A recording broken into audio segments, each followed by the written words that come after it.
Hello there. I have never seen one of these stocks in the flesh, and I thought there'd be plenty of other customers that haven't either. So this is the carbon fibre stock from Bolly Aviation, or PDI Industries here in Australia. This one is the full-size one with the tough coating on it and the flush cups on the left-hand side, because I'm a right-hander and I really don't like the bolt digging me in the back, so I thought they would be worth having. It comes with the Limbsaver Airtec recoil pad on it. This thing's super squishy, but it's also very sticky, so it tends to grab on your shirt when you try and mount the gun. I've never used this particular one. I've used the previous Limbsaver pads. They're excellent in terms of their recoil mitigation, but they're not super hard wearing, so I do expect this is something I may have to replace years down the line. It certainly feels like it's going to tame some of the recoil anyway. So, like I said, I'm a right-hander. So we are looking here at a right-handed Tikka T3 with a carbon fibre and titanium bolt handle, a Lucky 13 bolt shroud, which is aluminium.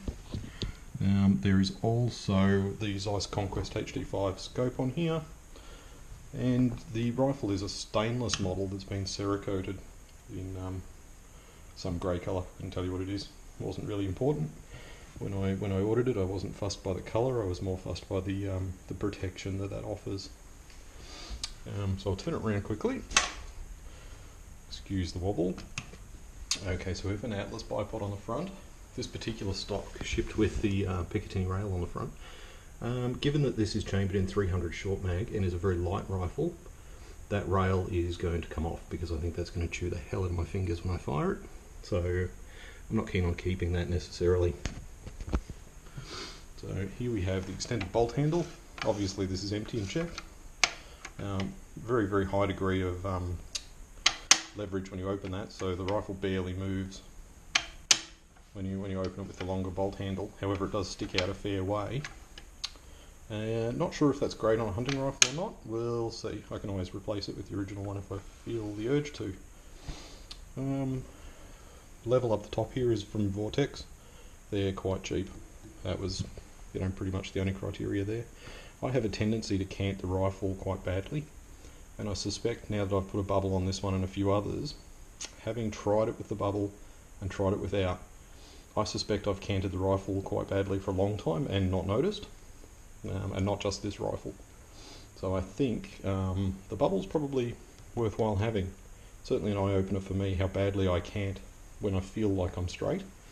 And I also noticed, interestingly, that I cant away from the body on the side that I shoulder the rifle. So if I get prone behind the rifle and hold it like a left-hander would, I cant the rifle to the same degree in the opposite direction.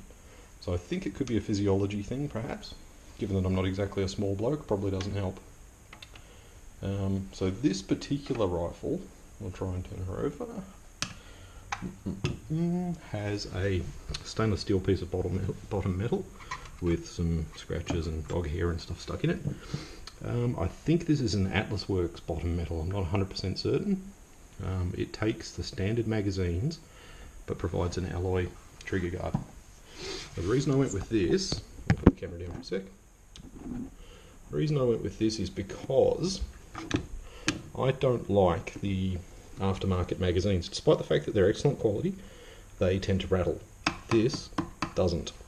The plastic magazines, despite much fury and gnashing of teeth and internet champions complaining that they're rubbish, I've had 3 or 4 of these rifles now, and I know of dozens of others.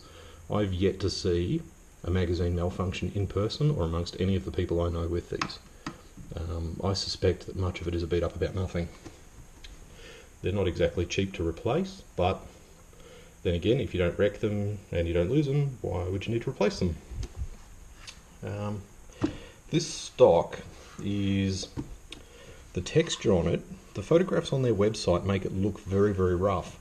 It's in fact not super rough, but it has an interesting texture, and it provides a really good blend of grip versus utilitarian sort of hard wearing finish. It's actually much nicer than it looks on the website, and certainly my concerns about would it work for me in my hands were unfounded. It's actually pretty good. Certainly, I would actually like that kind of finish on other stocks. It's good. It's really good. The probably the only criticism I would have about this stock is, I mean, let's face it, they're pretty expensive. I mean, this was upwards of $900 Australian, so I don't know, ballpark 750, 800 US. They're not cheap. However, the lead time on it was quite short compared to Miller's and Macmillan. The finish on it appears to be excellent. I guess the elephant in the room, to some degree, is this part here. This part here. I'm not sure about that styling. It feels pretty good in the hand, I must say, but it is, to my eye, hideous. This rifle's not intended as a showpiece. It's going to be a working rifle.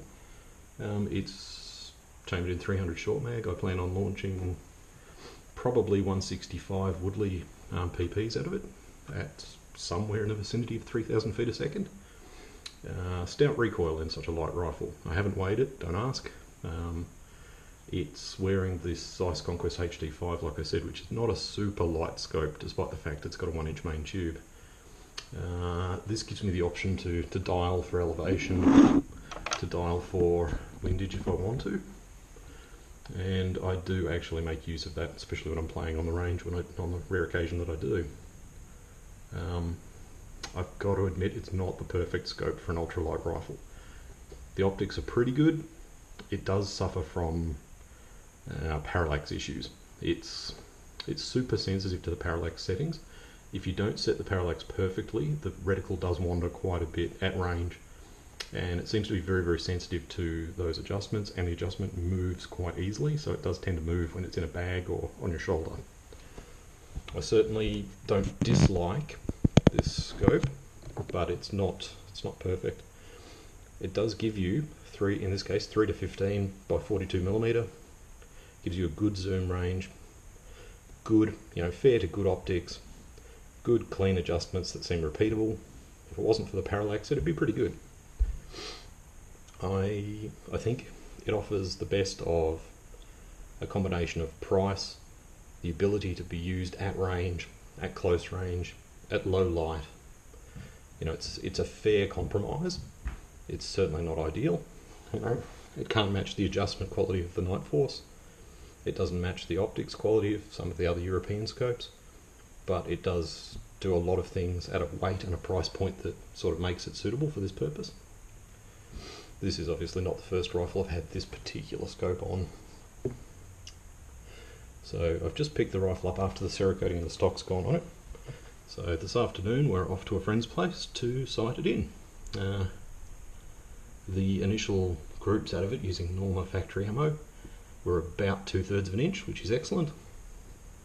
I expect with the better stock, proper bedding and a bit more time and care, it'll probably shoot around the 1/2 inch mark, and with factory ammo that almost makes it not worth reloading, with the exception of the fact that a box of that factory ammo at my local store was the best part of $90. Anyway, if you've got any questions about this particular stock, anything I can answer, just drop me a line and I'll try and do so.